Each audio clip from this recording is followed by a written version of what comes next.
Estava lá embaixo. Tem alguém nos ouvindo que não está aqui no salão? Pode entrar. Está na hora. Irmãos, graças a Deus, nós somos um bom número. E graças a Deus porque Ele nos permite reunir aqui mais uma vez nesse domingo, nesse primeiro dia da semana. Nosso objetivo aos domingos é sempre o mesmo: ouvirmos o ensino, a mensagem da palavra de Deus, e é isso que Ele vai nos permitir hoje. Nós vamos começar cantando o hino 607. O irmão Elias vai nos ajudar e o Jorge também.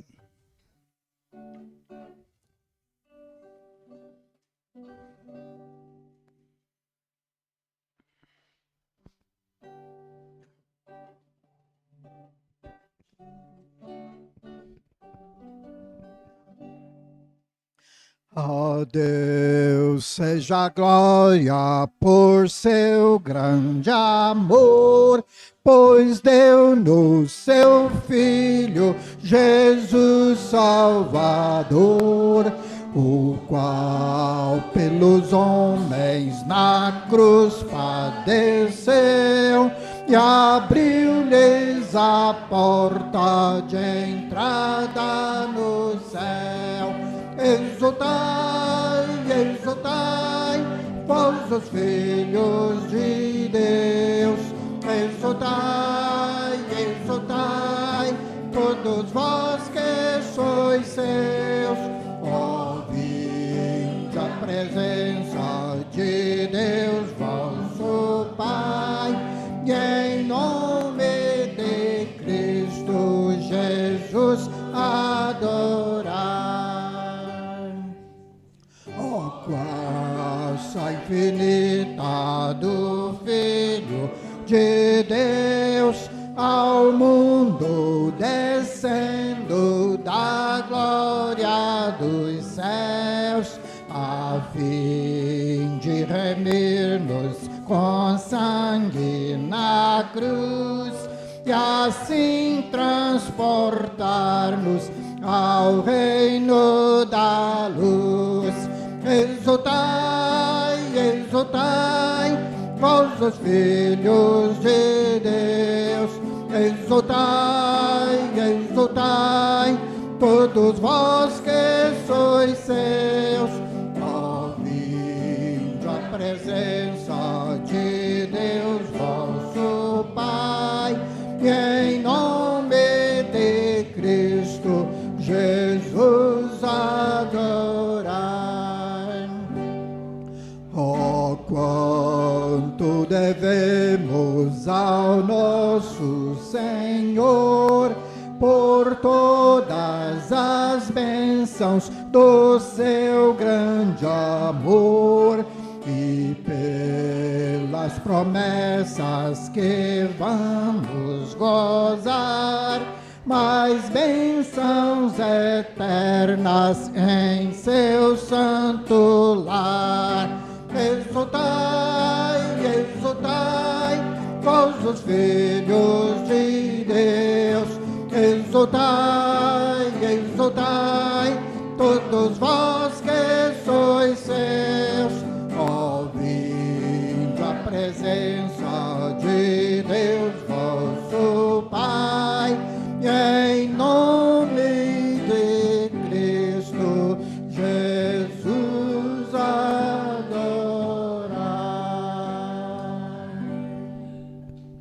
Nós vamos ficar em pé agora e cantar mais um. É o 299. Agora nós vamos cantar com os pulmões abertos, vai ficar melhor. Nós combinamos no início do mês que nós íamos melhorar. Estamos nessa expectativa.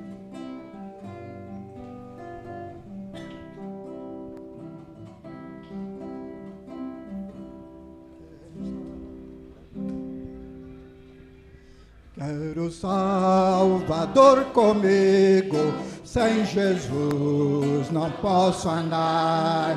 Quero conhecê-lo perto no seu braço descansar, confiado no Senhor, consolado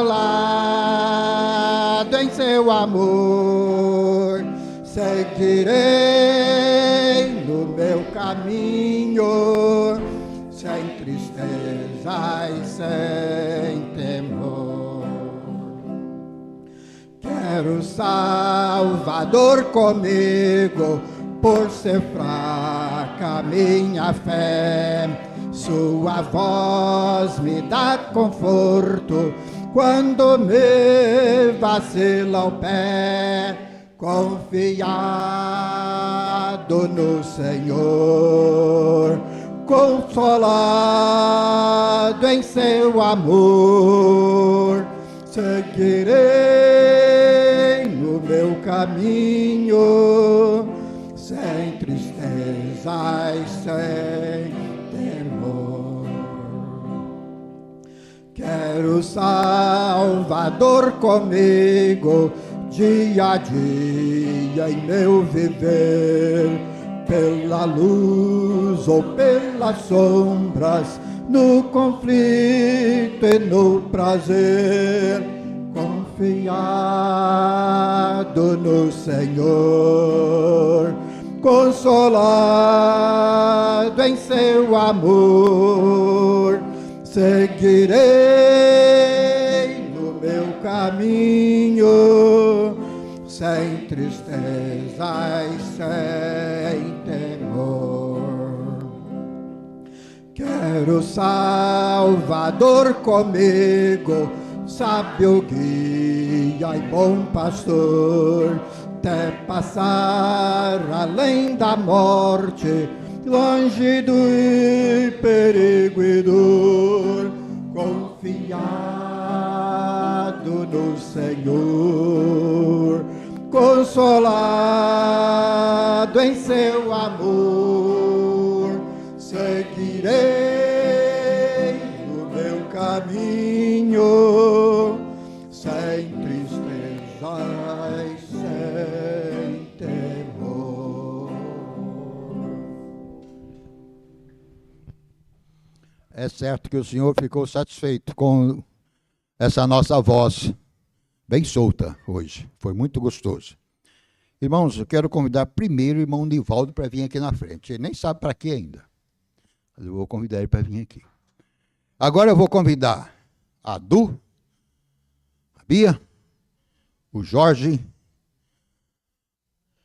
a Gildete e a Maria do Nivaldo, junto com os seus meninos. Junto com os seus meninos. Cada um tem uns meninos. Eles vão sair, vão ser usados lá embaixo nas classes, e o irmão Nivaldo vai orar,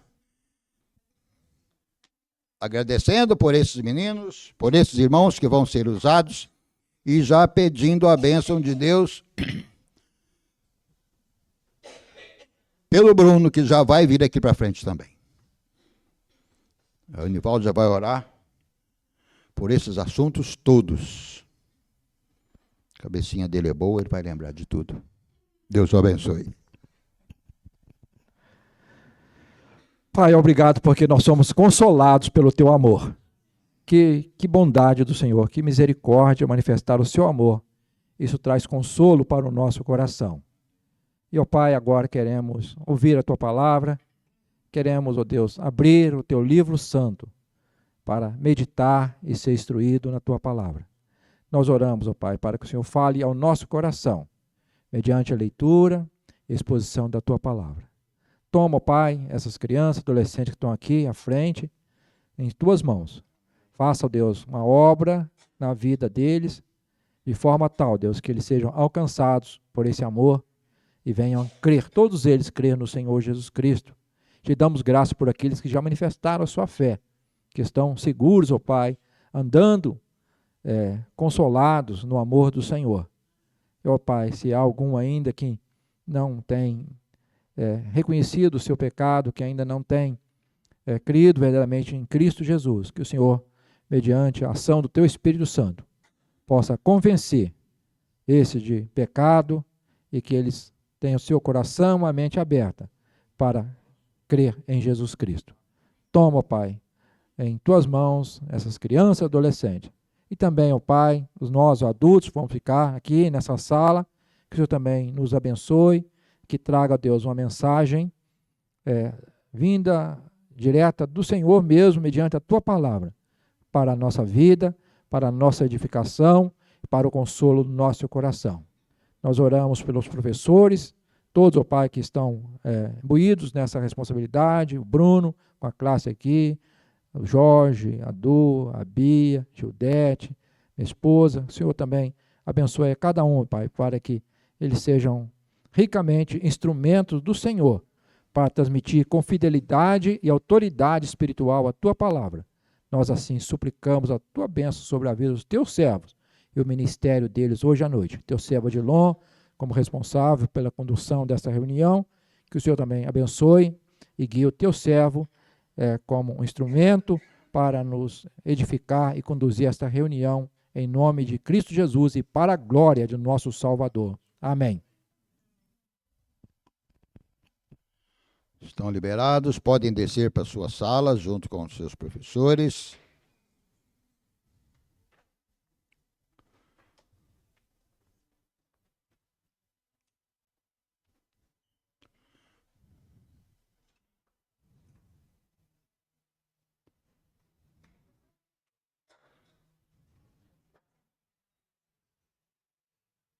Nosso irmão Bruno já tem a palavra.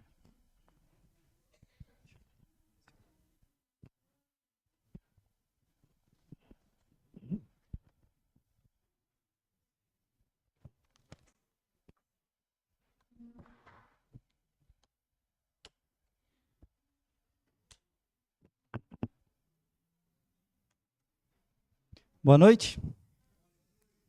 Estamos de volta para darmos continuidade à nossa série de pregações a respeito do Eu Sou de Jesus, conforme o Evangelho de João.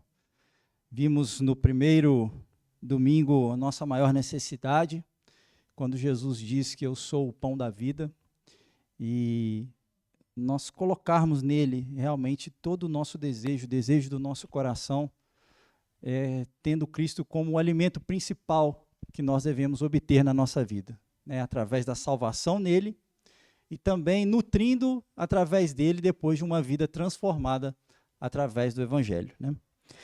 Segundo ponto que nós vimos, segundo eu sou de Jesus, ele falando que ele é a luz do mundo, e nós colocamos uma indagação para nós mesmos. Será que nós estamos como aqueles homens que realmente enxergavam a sua necessidade de pecado e dessa forma receberam a revelação do poder de Deus para os seus corações?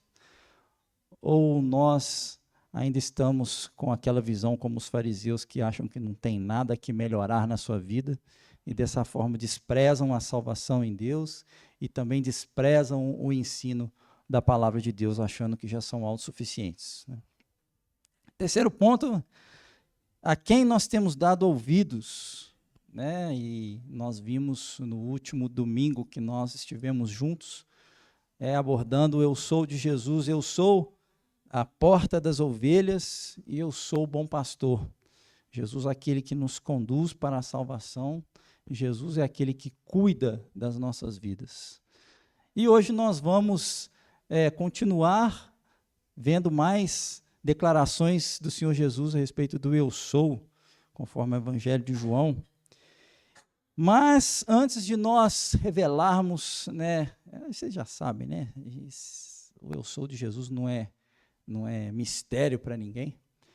Mas antes da gente falar o próximo eu sou, temos conseguido cumprir os nossos desafios, Aonde eu estiver enfiado no meio, eu estou dando desafio para o povo. Os homens já estão coçando a cabeça, assim, que toda reunião eu mando um desafio para nós lá, Não são coisas, às vezes, tão simples de cumprir, mas a gente tem que se esforçar. Então, quem está aí no grupo da igreja está vendo aí que todo dia de manhã, salvo ontem, que eu trabalhei de madrugada, acabei só mandando depois que eu acordei na parte da tarde. Vocês me desculpem o horário, Mas de manhã eu acabei esquecendo de chegar e já mandar, eu fui dormir. E aí eu só pude mandar na parte da tarde. Mas a gente tem mandado todos os dias de manhã cedo, né, um texto de Provérbios, um capítulo de Provérbios, e o objetivo é que a gente consiga ler todo o capítulo, todo o livro de Provérbios. Enquanto eu estiver pregando aqui, eu acho que dá tempo, né? Ainda tem mais 3 domingos para a gente estar junto. Independente disso, a gente vai estar mandando ali. Então, sempre começa com uma oração, tem ali o capítulo para a gente ler, sempre uma pergunta de algo que está ali, um ensinamento, uma reflexão, uma meditação, né, em algum aspecto, algum ponto ali de Provérbios. Não dá para a gente abordar tudo dentro de um capítulo, né? Mas é uma forma da gente poder começar a se movimentar, é uma forma da gente ir treinando a nossa habilidade com a leitura, para que a gente possa melhorar ainda o direcionamento que a gente precisa de ter, às vezes, para ler alguma coisa. Então, eu já tenho recebido alguns retornos de que tem sido positivo. Espero que mais pessoas, nem precisem me dar o retorno, mas que mais pessoas realmente tenham tido esse comprometimento. Se você já tem a sua leitura, né, e não quer fazer essa, ok. Mas se você não tem, às vezes está meio perdido, aproveita a oportunidade. Às vezes é uma forma de você começar a ler, uma forma de você começar a ter isso como um hábito na sua vida. Nós sabemos que a palavra de Deus é o nosso alimento. E quando a gente não se alimenta da palavra, a gente enfraquece. E falando de enfraquecimento, a gente pensa em que muitos problemas que a gente tem na nossa vida são piorados por conta da gente não estar bem alimentados. Eu, como farmacêutico, sou da área da saúde, eu sei que tem muitas doenças que são causadas por má alimentação. A má alimentação deixa o seu sistema imunológico fraco, né? Deixa o seu sistema nervoso fraco, deixa seu corpo, de uma forma geral, muito sujeito a vários tipos de doenças diferentes.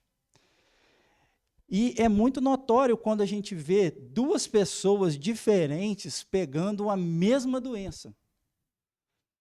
Né? E muitas vezes a gente vê como que o nível de recuperação daquelas que se alimentam bem é muito diferente, é muito superior daquelas que se alimentam mal.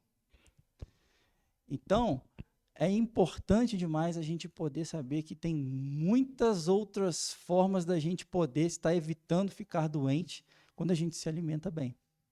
E com a palavra de Deus é a mesma coisa.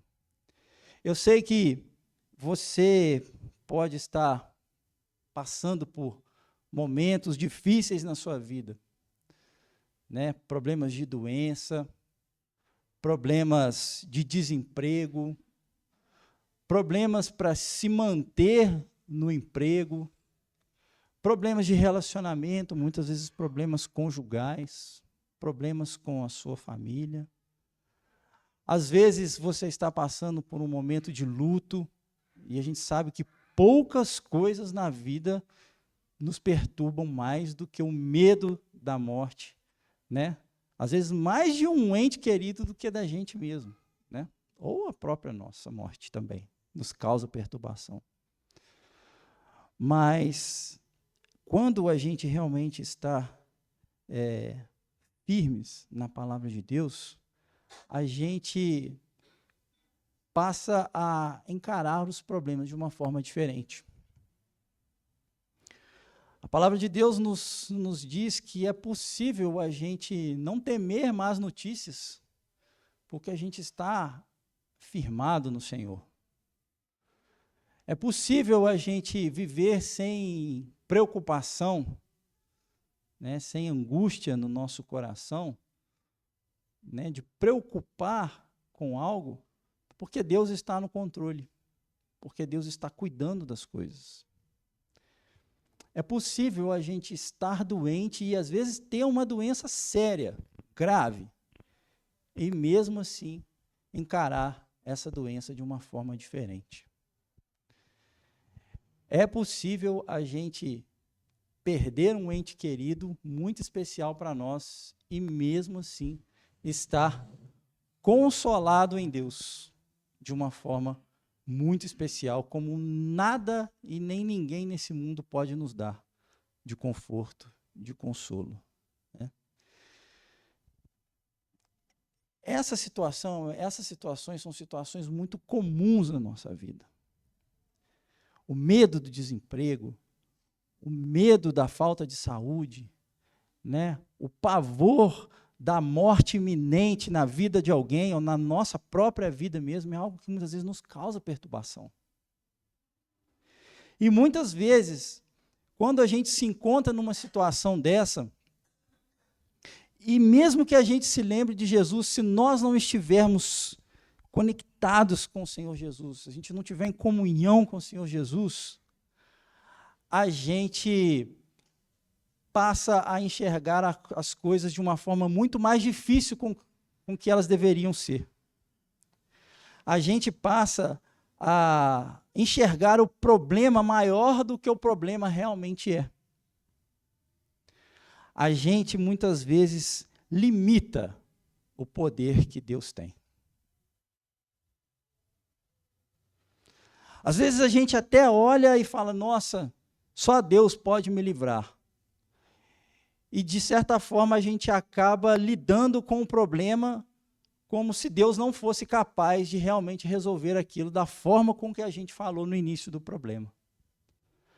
Às vezes o problema se mostra tão difícil e vai se desenrolando de uma forma tão complicada, que muitas vezes, ao invés da gente entregar toda a solução para Deus, porque às vezes a gente acha que Deus está demorando para resolver alguma coisa, ou para resolver o problema em si, a gente acaba querendo resolver o problema. Não, peraí, Deus está demorando demais. Deixa eu pegar esse negócio, deixa eu resolver o problema. E nós hoje vamos ver o Senhor Jesus falando, né? Eu sou a ressurreição e a vida. E nós vamos entender como é possível a gente realmente descansar em Deus, desde que a gente aprenda a encarar realmente como Deus usa o seu poder. Se nós realmente pararmos de limitar o poder de Deus. Quando nós formos lá agora para o nosso texto, em João capítulo 11, o Senhor Jesus estava num lugar, né, que distava uns 3 quilômetros, mais ou menos, de acordo com os comentários que eu vi aqui, do lugar onde esse problema estava acontecendo. Uma família muito amada do Senhor Jesus estava passando por um momento muito difícil. Poucos momentos na nossa vida nos causam tanta perturbação, né, ou uma perturbação maior do que a doença ou a morte iminente de um ente querido. E essa família amada do Senhor Jesus, é importante a gente frisar que era uma família especial para o Senhor Jesus, estava passando por um momento difícil, conforme a gente vê aqui em João capítulo 11, que diz assim, estava enfermo Lázaro, de Betânia,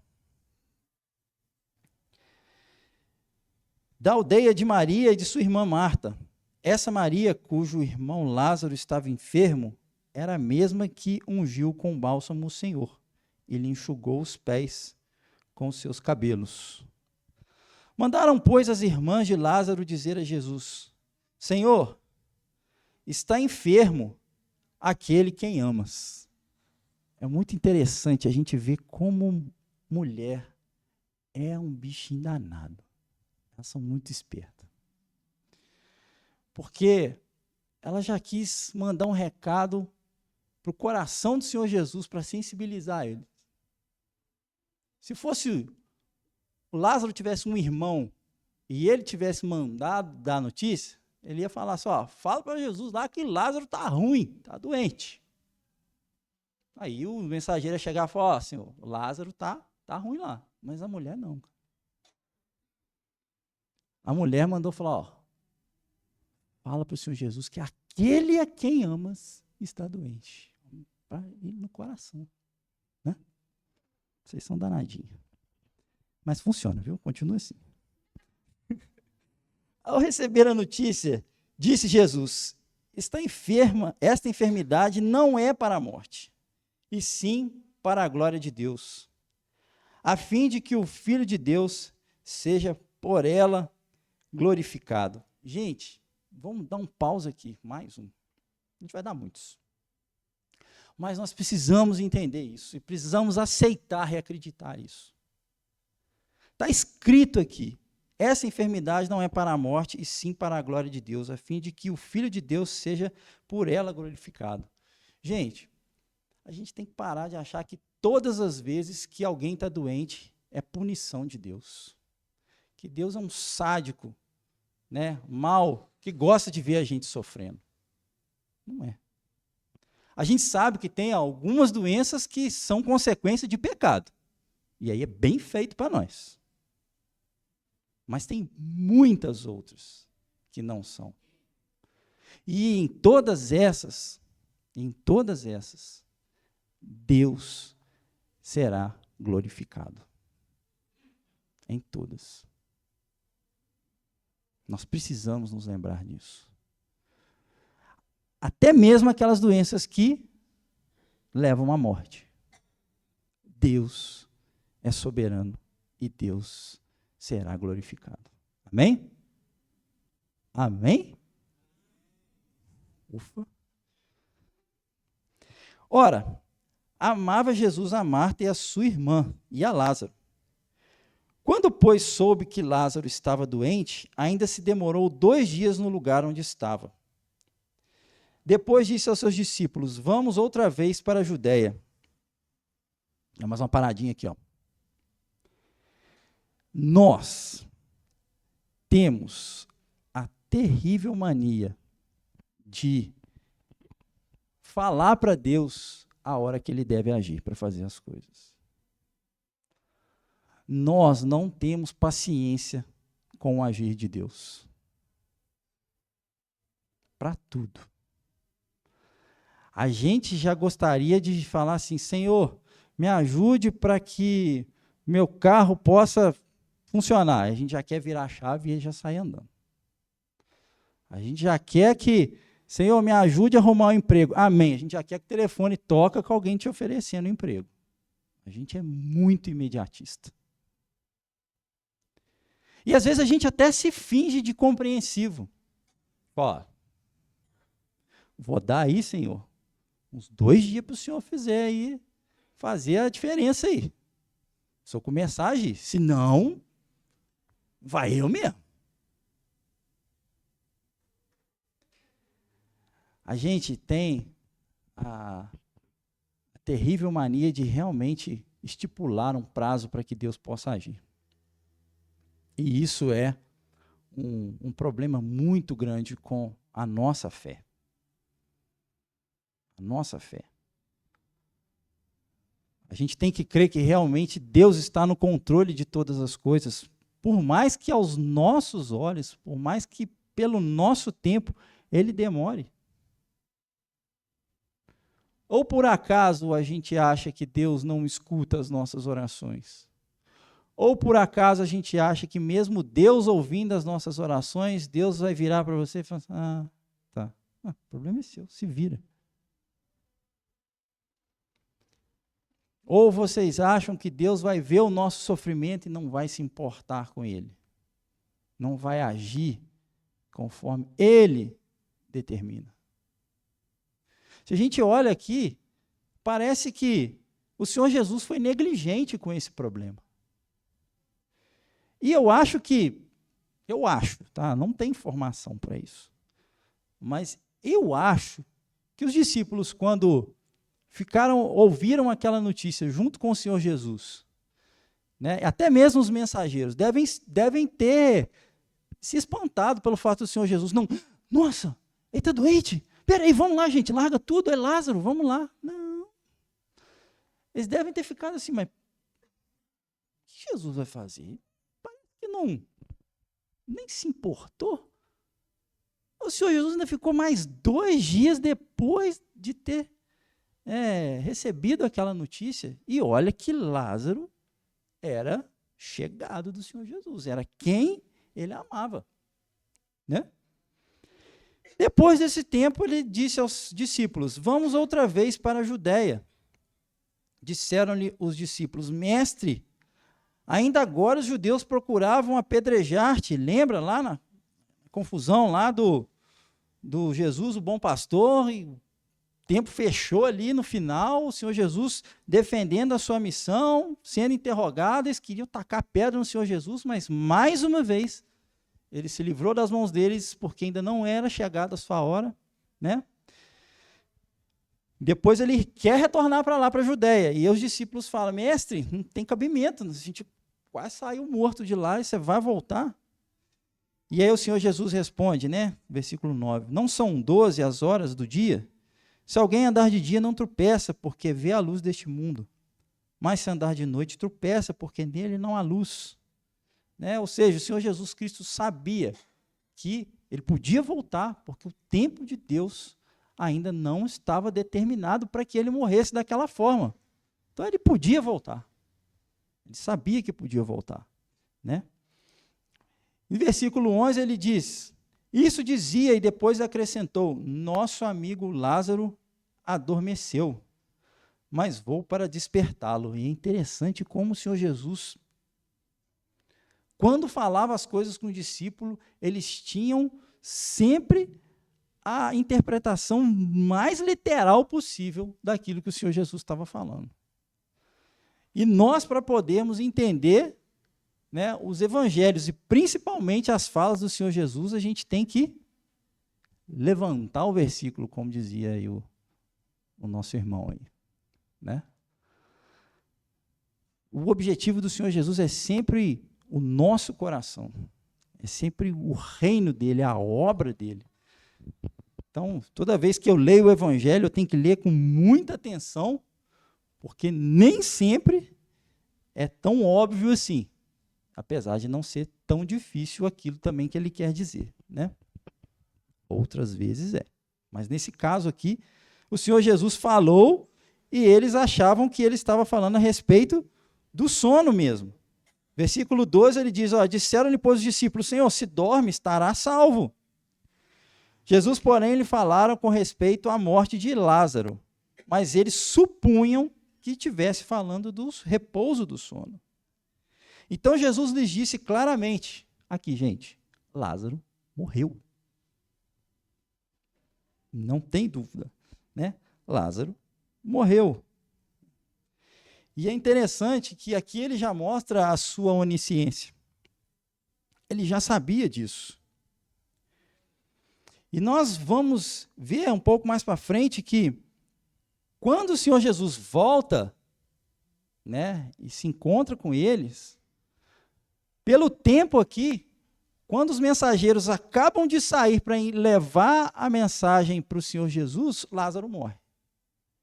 Então eles já chegam lá com a notícia atrasada. Quando eles já chegam para o Senhor Jesus, está doente, já está morto. O tempo que eles demoraram para chegar até Jesus, Lázaro morre. Né? Então o Senhor Jesus já sabia que estão me trazendo jornal velho. Porque eu já sei o fim dessa história. E eu vou lá para resolver, mas calma. É no meu tempo. Né? Então Tomé, chamado Dídimo, disse aos condiscípulos: vamos também nós para morrermos com ele. Versículo 17: chegando Jesus, encontrou Lázaro sepultado havia 4 dias. Então os homens saíram, levaram um dia para chegar lá. O Senhor Jesus ficou mais 2, quando ele veio, 4 dias. Mais um dia, 4 dias. Né? Ora, Betânia estava a cerca de 15 estádios perto de Jerusalém, que dá aí mais ou menos uns 3 quilômetros. Tá? Mas, pelo que eu li dos comentários históricos, culturais, era morro. Eles tinham que subir. O local onde o Senhor Jesus estava quando recebeu a notícia era um lugar que ainda estava abaixo do nível do mar. Né? E Betânia era um lugar bem mais alto do que o lugar onde o Senhor Jesus estava. Então, uma coisa é você andar 3 quilômetros reto. Outra coisa é você andar 3 quilômetros subindo, né?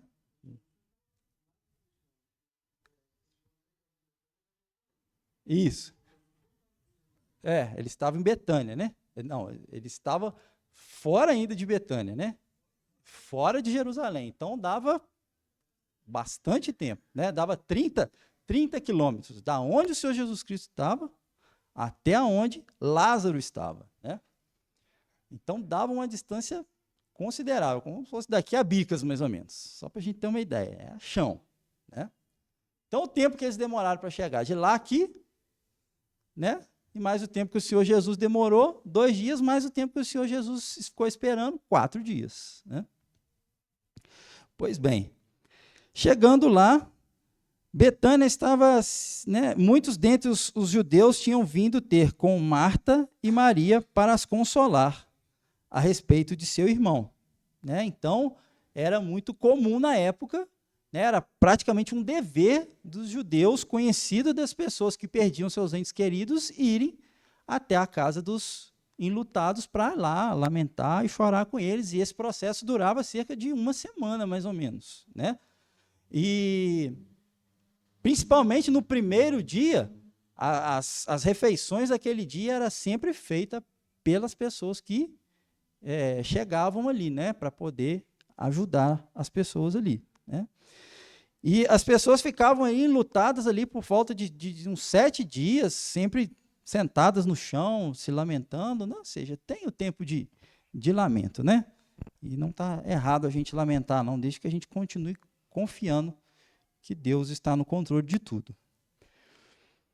Marta, quando soube que vinha Jesus, saiu ao seu encontro, né? A Marta, ó, foi mais esperta que Maria, deixou a Maria com as visitas em casa e foi correndo ao encontro de Jesus.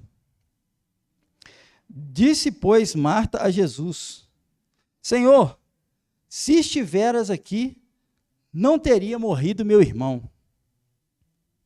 E é interessante como a gente também agiria conforme Marta agiu, né? A gente olha e fala assim: nossa, que legal, que bonita a fé de Marta, né? Convicção de que se o Senhor Jesus estivesse lá, aquele homem não teria morrido. E realmente eu creio nisso também. Onde o Senhor Jesus está, meu amigo, a morte não prevalece. E em todas as passagens que a gente vê aqui, eu não lembro de nenhuma em que uma pessoa morreu, né, perto do Senhor Jesus e continuou morta para lá. Pelo contrário, a gente vê o Senhor Jesus indo, às vezes, atrás dos mortos e ressuscitando eles, né?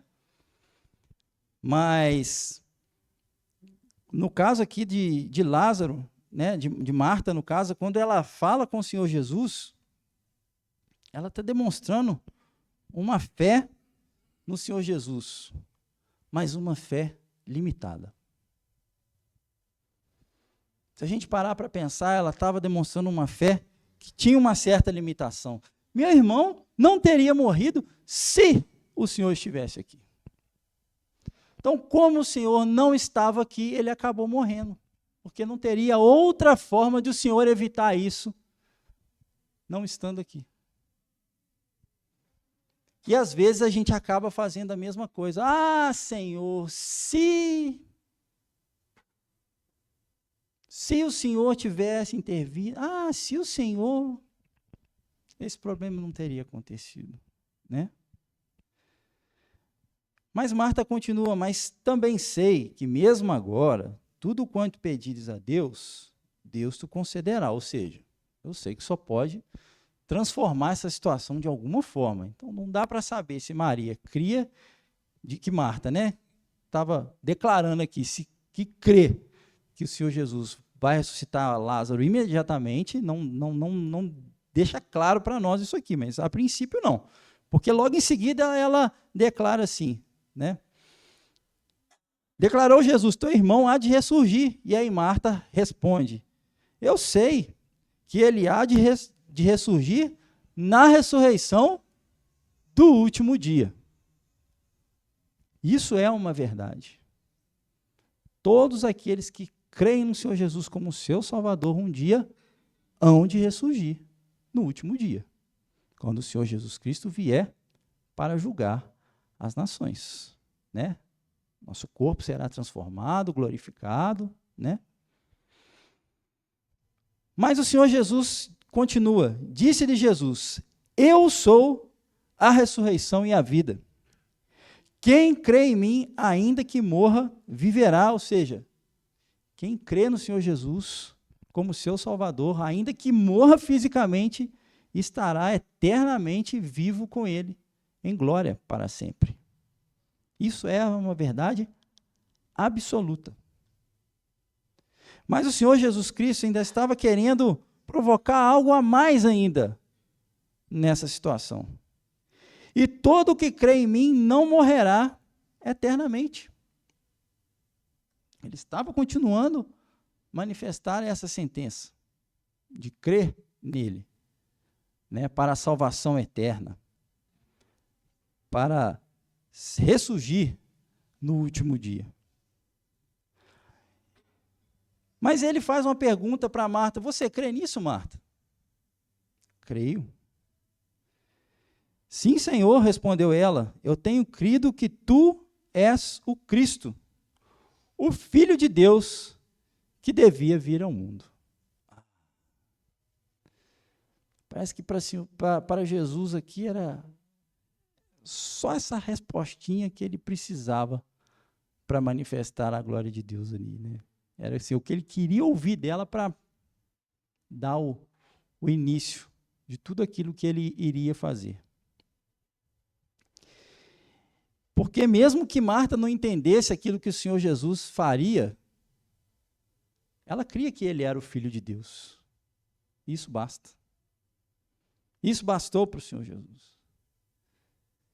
E muitas vezes nós esquecemos dessa verdade. Diante de uma situação de risco, de perigo, de tristeza, de luto, de qualquer coisa que seja, nós precisamos de lembrar que Cristo é o Filho de Deus e que Ele tem poder, acima de tudo, para agir nos nossos corações de forma ilimitada. Ilimitada. Tendo dito isto, retirou-se e chamou Maria, sua irmã, e disse-lhe em particular, o mestre chegou e te chama. E ela, ouvindo isso, levantou-se depressa e foi ter com ele. Pois Jesus ainda não tinha entrado na aldeia, mas permanecia onde Marta se avistara com ele. Os judeus que estavam com Maria em casa e a consolavam, lembra? Aquele pessoal que ia lá consolar elas, né? Vendo-a levantar depressa e sair, seguiram-na, supondo que ela ia ao túmulo para chorar. Então, aquela cerimônia, aquele tempo de lamento que durava ali, né, por volta de 7 dias, geralmente a pessoa ficava em casa. E ela só saía se fosse para ir ao túmulo chorar. Então, certeza que aquelas pessoas que estavam com eles ali, tinha é que se ela estava saindo, ela estava indo para o túmulo, né? Mas naquele caso ali, como ela ouviu da sua irmã que o mestre estava lá, ela, opa, vou lá, né? Ela, ouvindo isso, levantou-se depressa e foi ter com ele, pois Jesus ainda não tinha entrado na aldeia, mas permanecia onde Marta se avistara com ele. Versículo 31. Os judeus que estavam com Maria em casa consolavam, vendo-a levantar-se depressa e sair, seguiram-na, supondo que ela ia ao túmulo para chorar. Quando Maria chegou ao lugar onde estava Jesus, ao vê-lo, lançou-se-lhe aos pés, dizendo a mesma coisa que Marta disse. Senhor, se estiveras aqui, meu irmão não teria morrido. Ou seja, também manifestou uma fé genuína, mas também limitada. Jesus, vendo-a chorar, e bem assim os judeus que a acompanhavam, agitou-se no espírito e comoveu-se. Gente, isso é muito importante para nós. Sabe, é algo que eu disse no início, a gente tem que crer que o Senhor Jesus sofre com os nossos sofrimentos. Ele não se mantém indiferente à nossa tristeza. Nós, como seres humanos, às vezes, pela fraqueza da nossa fé, temos a tendência, às vezes, a achar que quando estamos chorando, quando estamos tristes, angustiados com alguma coisa, Deus olha para a gente assim e não se importa. Não. O Senhor Jesus, quando viu, né, aquelas pessoas chorando, viu aquelas mulheres que ele tanto amava também chorando, vendo como que a morte é uma coisa que angustia, que entristece, que separa a gente. Ele se agitou no espírito e se comoveu com aquilo. E perguntou: onde o sepultaste? Né? Eu, Bruno, tá? Imagino que essa pergunta deve ter sido feita com um nó na garganta. Né? E eles lhes responderam: Senhor, vem e vê. E Jesus chorou. Jesus chorou. Jesus, o Filho de Deus, absoluto em poder, nada podia parar ele. Ele podia fazer qualquer coisa. Nada, absolutamente nada, impressiona o Senhor Jesus. Nenhum evento natural, nem algo físico, tempestade, terremoto, nada disso impressiona o Senhor Jesus. Mas esse Senhor Jesus se comoveu com o sofrimento daquelas pessoas. Ele também sente o nosso sofrimento. O Senhor Jesus não está indiferente aos nossos problemas. Ele sabe da angústia do seu coração. E ele se lamenta, e ele se comove com isso. Só que ele tem o tempo certo dele para agir, e a maneira certa dele fazer as coisas. Então disseram os judeus: vede quanto o amava. Mas alguns objetaram: não podia ele, que abriu os olhos ao cego, domingo passado, né? O domingo último que a gente teve, falando do cego, né? O anterior ainda, né? Fazer que este não morresse. Também criam que o Senhor Jesus podia evitar daquele homem morrer, mas também manifestaram uma fé limitada. Jesus, agitando-se novamente em si mesmo, né, encaminhou-se para o túmulo. Né, imagina o coração do Senhor Jesus, como é que devia estar apertado, as lágrimas rolando, né, aquele bolo na garganta. Né? Quem chora, quem se lamenta, sabe como que é. Encaminhou-se para o túmulo. Era este uma gruta cuja entrada tinha posto uma pedra. Então ordenou Jesus: tirai a pedra. Disse-lhe Marta, irmã do morto: Senhor, já cheira mal, porque já é de 4 dias. Rapaz, esse 4 dias aqui fez um sentido muito interessante para mim, quando eu estava estudando. Tinha uma tradição rabínica, naquela época do Senhor Jesus, de que a alma das pessoas permanecia no corpo por até 3 dias. E depois disso, a alma seguia o seu destino. Então, parece que o Senhor Jesus, já sabendo de todas essas coisas, né, quis fazer com que eles crescem de uma forma ainda mais profunda. Vocês acham que 3 dias eu ainda posso fazer algum charlatanismo e fazer o cara não estar morto, né? Então eu vou ficar aqui 2, que até chegar a 4, aí todo mundo vai ter certeza de que morreu mesmo o sujeito. E aí 4 dias o Senhor Jesus chega lá e pede para retirar a pedra. E conforme Marta mesmo disse, falou, olha, Senhor, realmente está morto mesmo e já está em estado de decomposição. Já cheira mal. Ou seja, já não tem mais o que fazer. Impossível qualquer coisa. Respondeu-lhe Jesus, não te disse eu que se creres, verás a glória de Deus?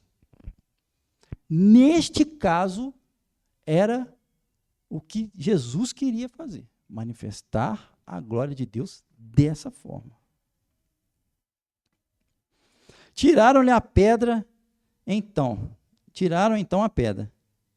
E Jesus, levantando os olhos para o céu, disse, Pai, graças te dou porque me ouviste.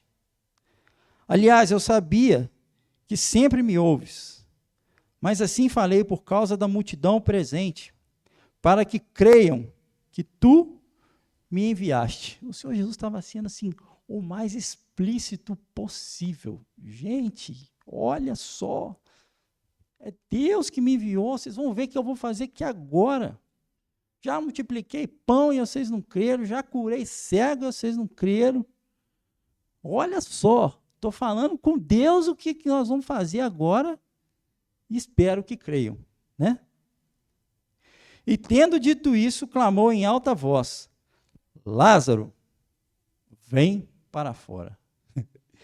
E eu achei muito interessante um comentário que eu li que o escritor falou assim, rapaz, se Jesus não fala o nome de Lázaro, ia todo mundo levantar naquele cemitério ali.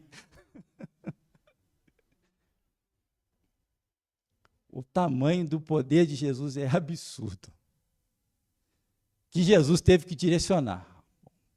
Lá para Lázaro, que se eu falo de forma geral, esse povo vai cair tudo duro para trás aqui.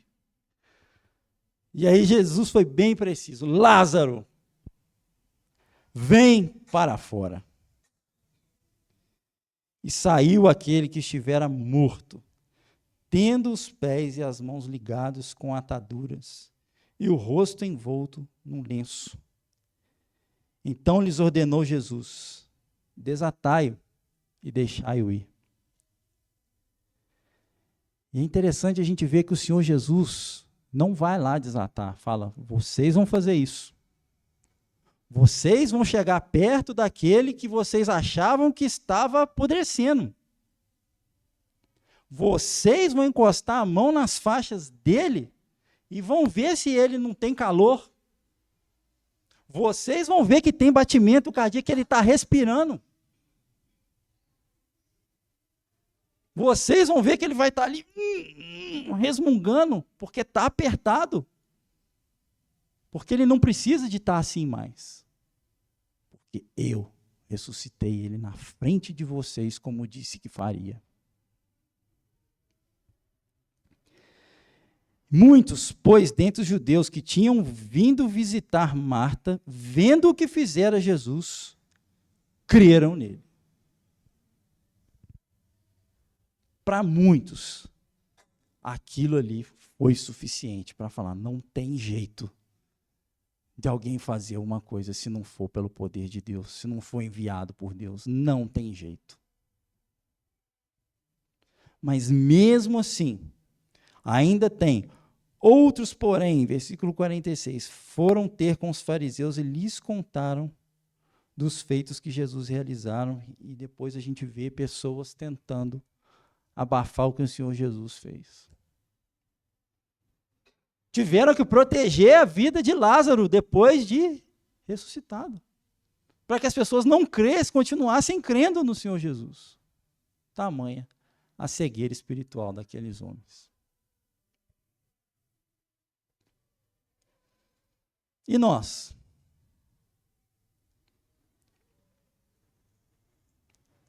Qual grupo nós nos estaríamos? Qual tem sido a nossa forma de encarar o poder de Deus?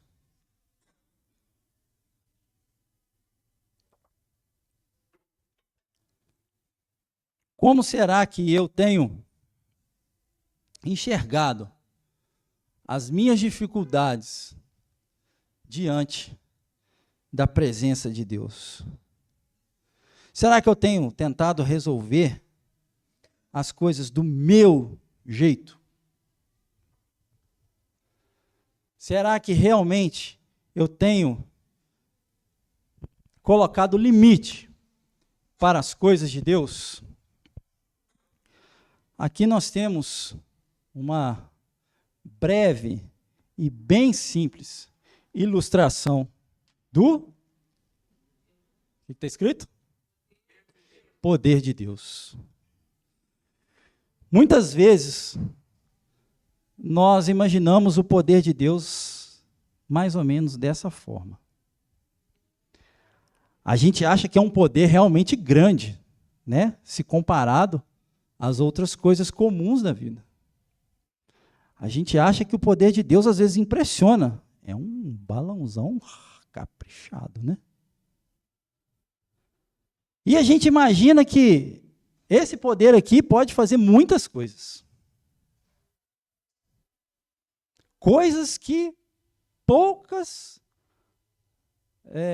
áreas ou poucas outras coisas podem superar. Se a gente comparar com outros balões aqui, poucos são maiores do que esse. Né? Convencionalmente, nas festas, os balões são menores que esse. Assim como os nossos problemas, assim como as coisas difíceis que nós passamos. E nós realmente cremos que o poder de Deus é grande, bem grande, muito grande. Mas nós precisamos, cardíacos, cuidado, tá? Continuar crendo que o poder de Deus não tem limite.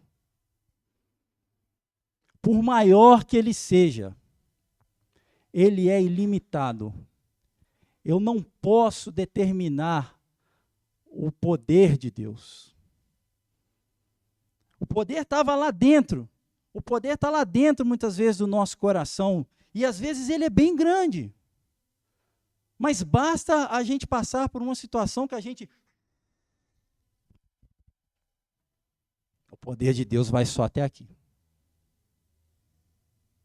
E não é assim. Se a gente comparar com o ar que estava aqui dentro, e agora, qual é o tamanho do poder de Deus? A gente consegue definir? Assim é o poder de Deus. Infinito. Invisível. Suficiente. Absolutamente grande e poderoso.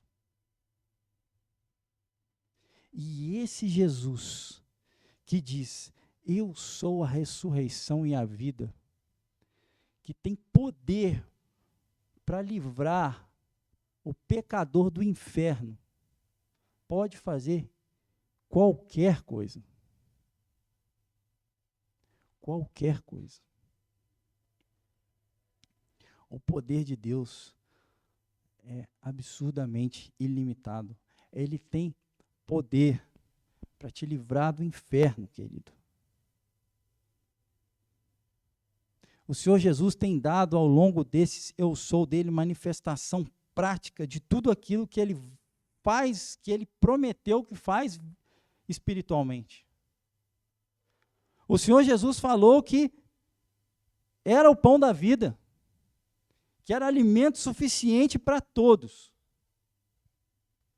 que supre a nossa necessidade. E antes ele tinha demonstrado fisicamente a realidade disso, multiplicando os pães. Ele disse, eu sou a luz do mundo, e foi e deu vista ao cego. Agora o Senhor Jesus está mostrando que Ele é a ressurreição e a vida para todo aquele que nele crê. E mostra na prática, ó, quer ver? Ressuscita Lázaro. Dando a indicação de que aquela ressurreição ali também vai acontecer em todo aquele que crê no futuro. Nós precisamos parar de colocar limite para Deus. Deus pode fazer infinitamente mais na sua vida do que você imagina. Às vezes, meu querido, o seu casamento está uma porcaria, está horrível. E você acha que ele já está morto. Há 4 dias fedendo. Mas Jesus pode ressuscitar. Você acha às vezes que já perdeu o seu filho para o mundo? Jesus pode trazer o teu filho de volta. Não há limite para Deus. Não tem nada que Deus não possa fazer. Nós precisamos crer nisso com vontade. Não tem problema que Deus não possa resolver. Mas tem muitos outros problemas que Deus não quer resolver da forma com que você imagina. Muitas vezes Deus permite que você passe por problemas porque Ele quer trabalhar a sua vida, até que você chega ao ponto de falar assim: Senhor, eu creio no que o Senhor quiser fazer da minha vida. E não a gente determinar para Deus o que Ele tem que fazer, não. Deus age de forma perfeita e ilimitada na nossa vida. Queridos, não vamos empacotar a nossa fé. Não vamos embalar o Senhor Jesus em algo que a gente possa tocar, em algo que a gente possa preencher, soprar e amarrar num cantinho, como um balão de festa. O amor do Senhor Jesus, o poder do Senhor Jesus é limitado. Nós precisamos crer nisso. Nós precisamos viver essa verdade diariamente. Nós precisamos realmente confessar isso com a nossa boca. Nós precisamos realmente nos convencer disso. Colocar isso para dentro do nosso coração. Deus pode coisas que a gente nem imagina. E Deus quer restaurar áreas na sua vida que não estão de acordo com a vontade dEle. Você precisa de crer. Bruno, mas é impossível. Não é. Não é. Olha, através de todos esse eu sou de Jesus, o que Jesus tem feito na vida das pessoas? Que manifestação do poder que Ele já manifestou aqui, que Ele já demonstrou aqui. Você crê que Deus é o mesmo ontem, hoje e para sempre? Você crê? Então nós não podemos duvidar que o mesmo Deus, o mesmo Jesus que fez coisas maravilhosas aqui, também pode fazer na sua vida. Gente, não tem coisa mais difícil, talvez. Não sei nem se é a palavra mais certa, mas não tem coisa mais difícil, talvez, de mudar do que o coração do ser humano. E é mais difícil a gente crer que Deus pode transformar o ser humano do que fazer coisas visíveis.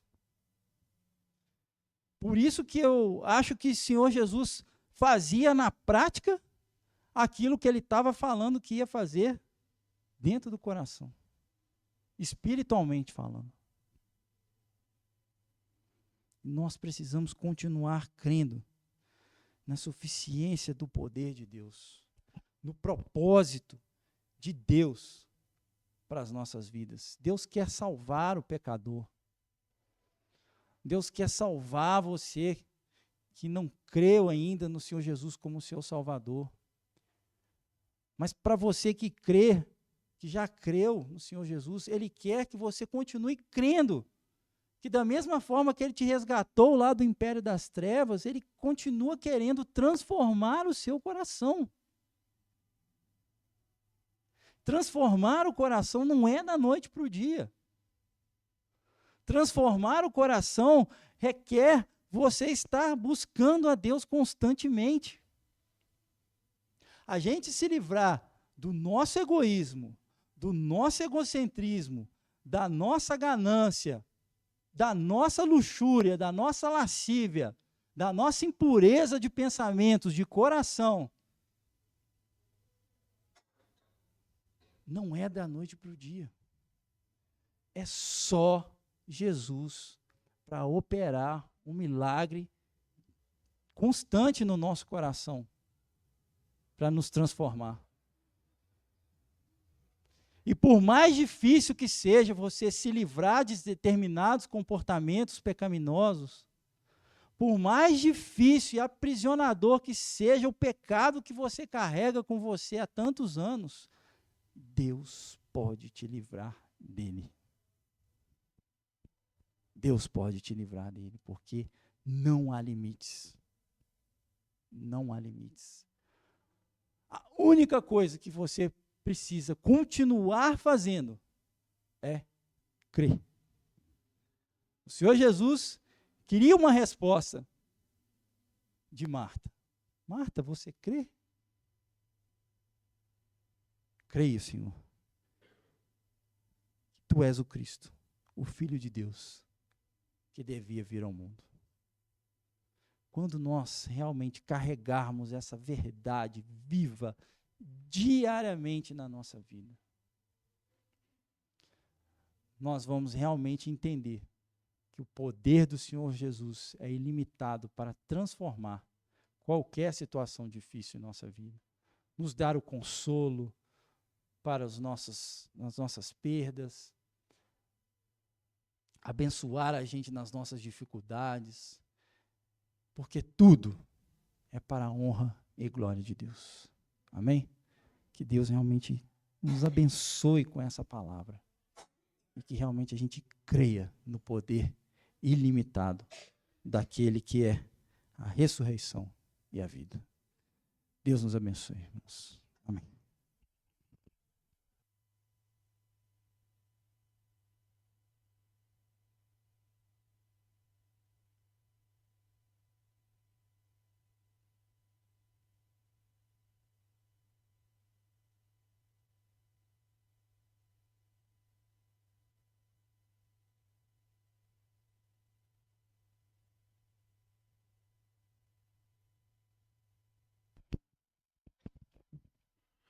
Nós vamos ficar em pé e vamos entoar o hino de número 442. Se o irmão Elias souber para nos ajudar. 442.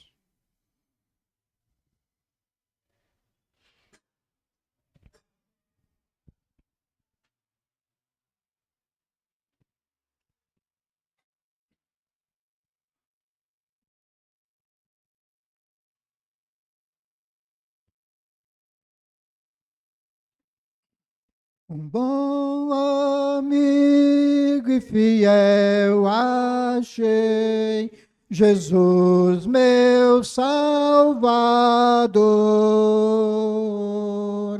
Contar aquilo que fez por mim, eu quero sim e com fervor. Graça real sem fim, mostra Jesus por mim. Gozo me dá alegria sem par, que prazer, prazer. do mal não deixa de defender, seguro bem estou, com forte braço, com seu poder, ampara-me intentivo. Graça real sem fim, mostra Jesus por mim, gozo me dá alegria sem par, que prazer, prazer. E quando necessitado sou, eu posso recorrer a teu celestial e bênçãos ricas receber. Graça real sem fim, mostra Jesus por mim, gozo me dá alegria sem par, que prazer, prazer. Em Cristo todos encontrarão amigo sem igual, amigo que lhes concederá felicidade perene. Graça real sem fim, mostra Jesus por mim, gozo me dá alegria sem par, que prazer, prazer.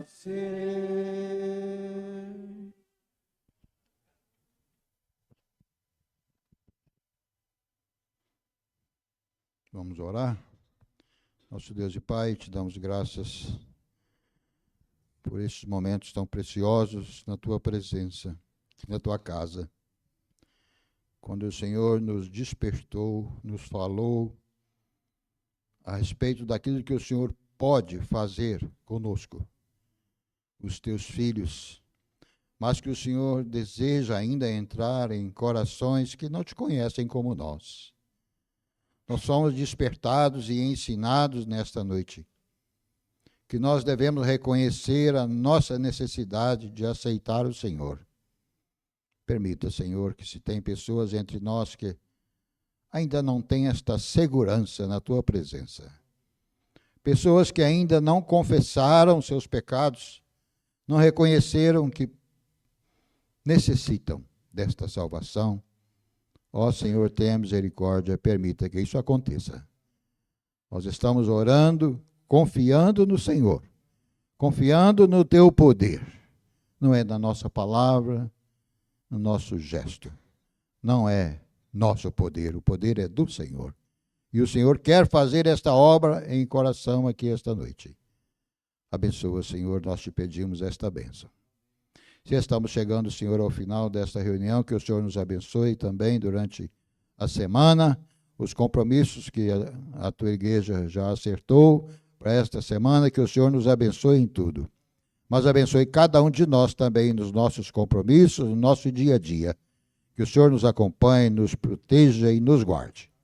É nossa oração, agradecendo por todos aqueles que estiveram aqui hoje, pelas visitas, por aqueles que vieram primeira vez, segunda vez, e cada um de nós te damos graças por isso e nos entregamos nas tuas mãos, orando no nome do Senhor Jesus. Amém.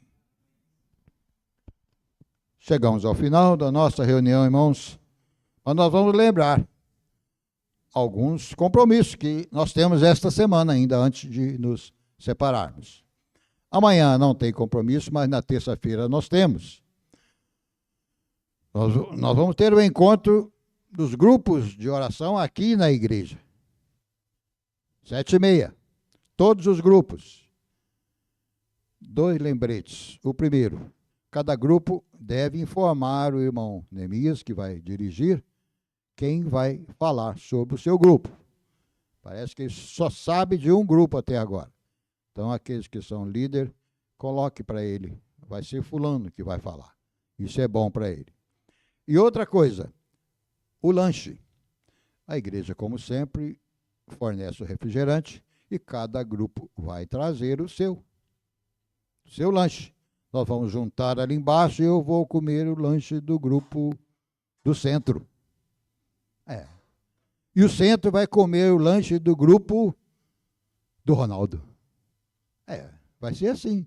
Cada grupo vai trazer o seu salgado, bolo que quiser trazer. E se não trouxer, vai ter coisa para comer. Pode vir seguro disso. Tá bom? Então vai ser um encontro de confraternização, de informação das bênçãos recebidas ao longo do trimestre em cada grupo. É sempre gostoso ouvir irmãos falar aqui da experiência. Vamos estar aqui amanhã. Amanhã não, terça-feira. Vamos nos esforçar para estar aqui. Uma boa noite a todos e boa semana.